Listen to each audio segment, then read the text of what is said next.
Hello, this is LordUg. Yes, it is, and welcome to, well, it's kind of a series that I've always been wanting to do.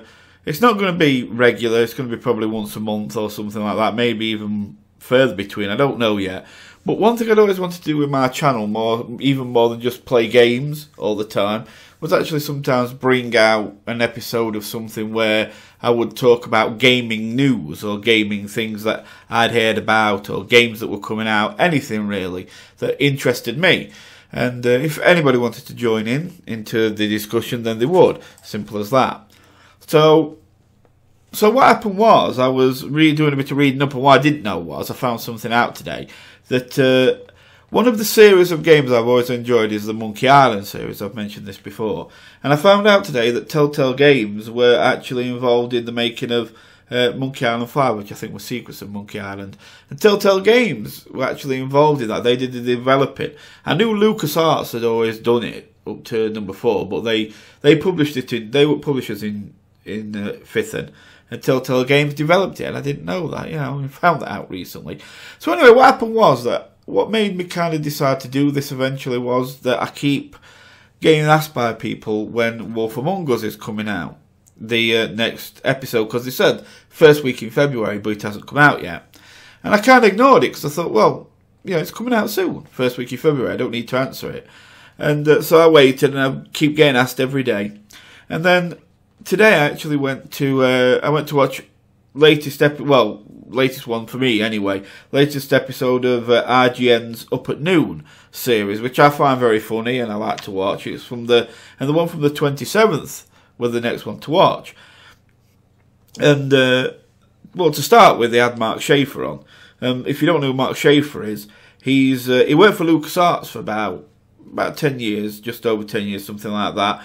And is also the one who is behind games like Psychonauts, Brutal Legend, and the amazing looking, and very recently one that's just come out, Broken Age. He's behind that. And he was on and doing some talking, which was quite good. And then after that, and I didn't know this, but after that, Adam Harrington was on. And Adam Harrington is the one who does the voice for Bigby in Wolf Among Us, and he does the voice for the Woodsman. So the times you see the Woodsman and Bigby arguing and fighting between each other, that is actually him doing both voices.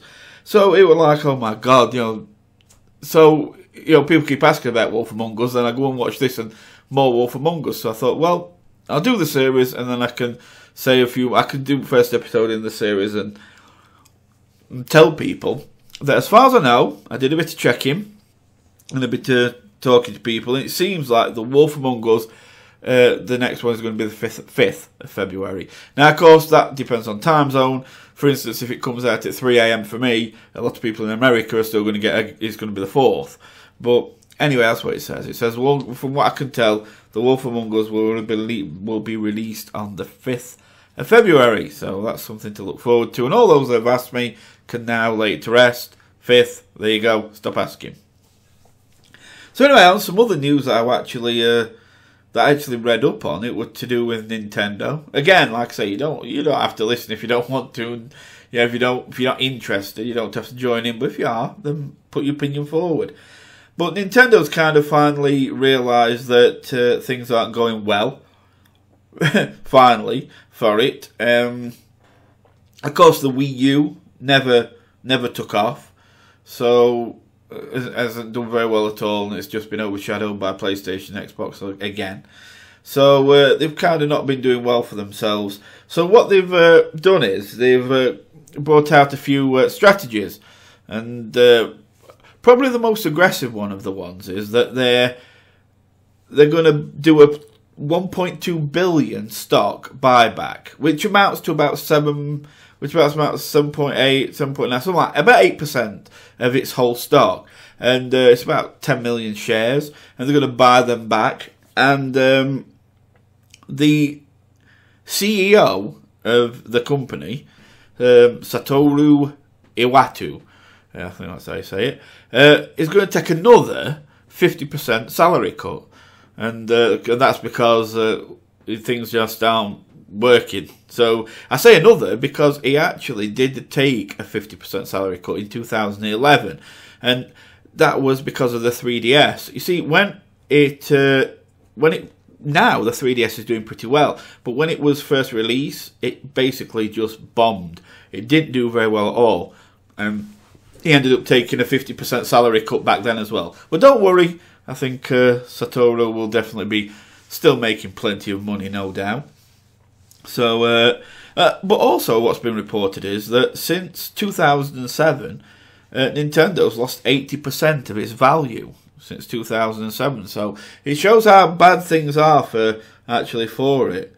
But the good thing is that it's still worth about, the company probably holds a little under 9 billion, and as far as I know, it has no debt. So it's got possibilities to still do some good things. But they're trying to kind of rekindle it, but it might be a bit too late. In my opinion, it might be a bit too late. There's also what's been released is from a credible Nintendo rumor site. They posted the specs of the Nintendo's upcoming new consoles, which are supposed to be called the Fusion DS and the Fusion Terminal.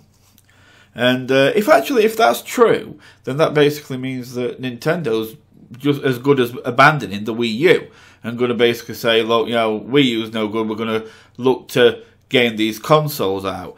And what also makes this quite interesting is that if they do that, if they abandon Wii U and go for bringing out these two new releases, then that'll come out before the PlayStation 5 and Xbox 2. I mean, I don't know they're going to be called PlayStation 5 and Xbox 2, but if you look at the way they've been naming the consoles recently, then Sony and Microsoft will probably call them that.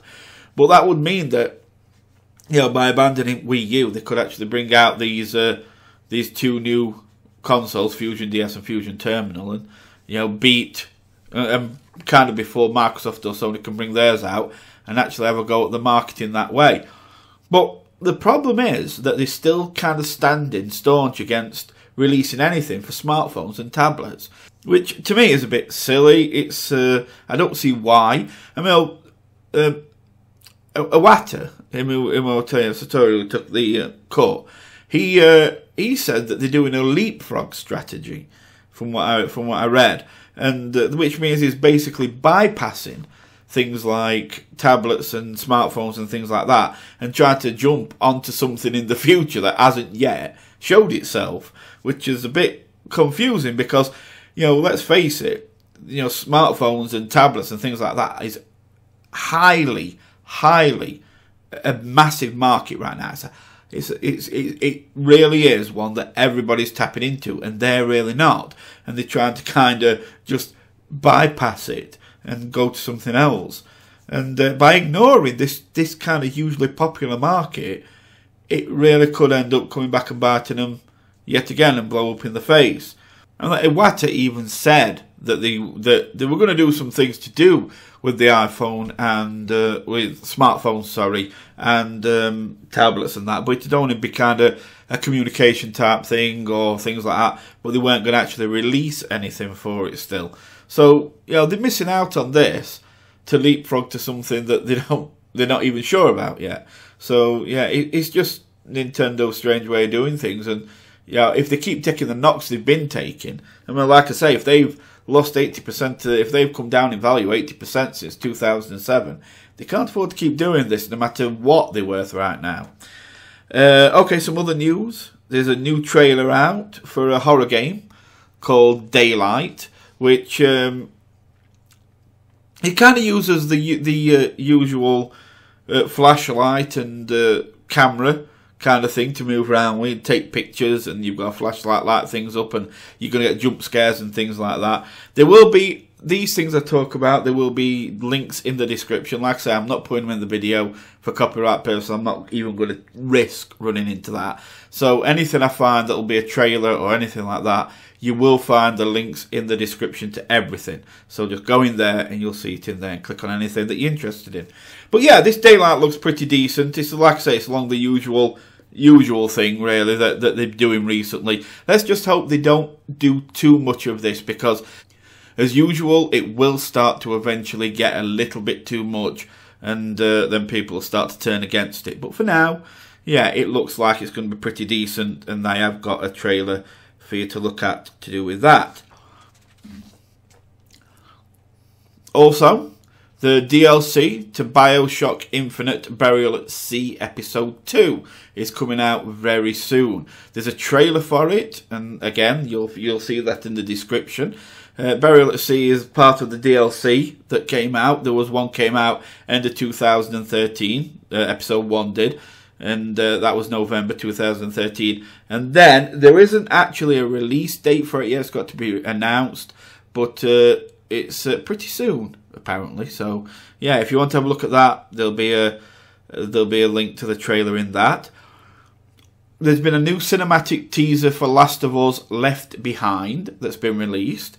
If you don't know, Left Behind is an upcoming DLC for PlayStation for the PlayStation only game Last of Us. No release date as of yet, but there is a teaser for it. Again, that will be in the description, so go take a look.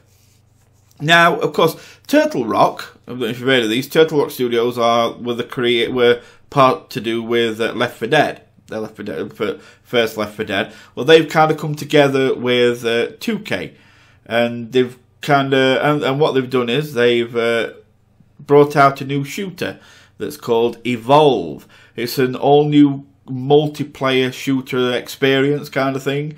And what it does, it basically is, it's been released for everything, Xbox One, PlayStation 4, PC, and what it is, it's called Evolve, and it blends cooperative and competitive multiplayer experiences together.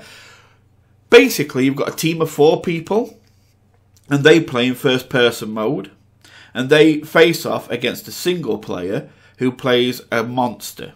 It'll be on an alien planet. It'll all look brilliant and everything. And them 4 have got to hunt down the alien monster. But of course, the alien monster will no doubt be quite a formidable character. The person who plays the alien monster will play in third person. And this is what I've read anyway. So it'll just be that. 4v1. They'll be in first person, and you'll be in third. And if you play the monster, you'll be in third person. And they have to hunt you down, and you have to survive, you have to kill them, and that kind of thing. So yeah, it could be good. It looks like it's going to be fun. And finally, I'm going to leave you with a few games that are coming out pretty soon, and that, who knows, I might be looking forward to. So we have the long-awaited Thief 4 released. It's in for the 28th of this month. Hopefully they'll stick to it, because as you know, I've bought the pre-order. Really looking forward to it. Hoping it comes out. I can't wait to play it. So that's good. Yeah, 28th this month. Also coming in March is like the next in the series of the absolutely amazing Infamous games, which will be called Infamous Second Son. That is in for March next month. So next month that will be coming out. And if you haven't seen it, it will look amazing. There will be trailers for each of these games in the description. So go take a look. Also, from the creators of Halo and the publishers of Call of Duty, there's a new action game out called Destiny. And as far as I know, that's kind of penciled in for September 2014. So that one's kind of more far ahead. Oh, and finally, the release of Dark Souls 2, which looks like it will be released next month in March. Dark Souls, of course, has done amazingly well for itself, so hopefully, well, not next month in March. Well, yeah, next month, we've just entered February, yeah. So, yeah, next month in March, hopefully, it will come out, and, yeah, it's done really brilliantly for itself, so let's hope the second one is just as good. And, of course, I'll have to mention it, Watch Dogs. Now, there isn't a really release date from this. All I know is it's supposed to be in Q2 of this year, which could be any time. Keep fingers crossed. You know, I'm not actually saying that as a game that's coming out. It could be out any time. It could be next year for all I know. But Watch Dogs, I keep watching for it, and I keep crossing my fingers for it. So let's hope that it's going to be brilliant. And, yeah, hopefully this won't get me a copyright problem, but I'm going to leave you with a trailer for the MMO Elder Scrolls Online. I don't know if you guys are into MMOs or things like that, or if you've played them in the past, But Elder Scrolls is an amazing series, and of course the online Elder Scrolls Online has only just come out, and it does look pretty amazing. So yeah, we're going to finish off with a bit of that. So anyway, that's it, guys. Thanks for watching. Hope you've enjoyed this. Like I say, it was just something I wanted to do. Just felt like talking about stuff. If you've heard me talk about anything that you want to comment about, whether it be one of the trailers, whether it be about the Nintendo stuff, whether it be about absolutely anything, or even if you've got some news that's interested you and you'd like my opinion on, or just put it in comment in case somebody else wants to mention it, then yeah, please feel free. Remember, yet again, everything is in the description. Links to all the trailers and everything that you need to see will all be in there. Okay, so thanks for watching. Love you as always. I'll see you next time. You take care, and bye for now.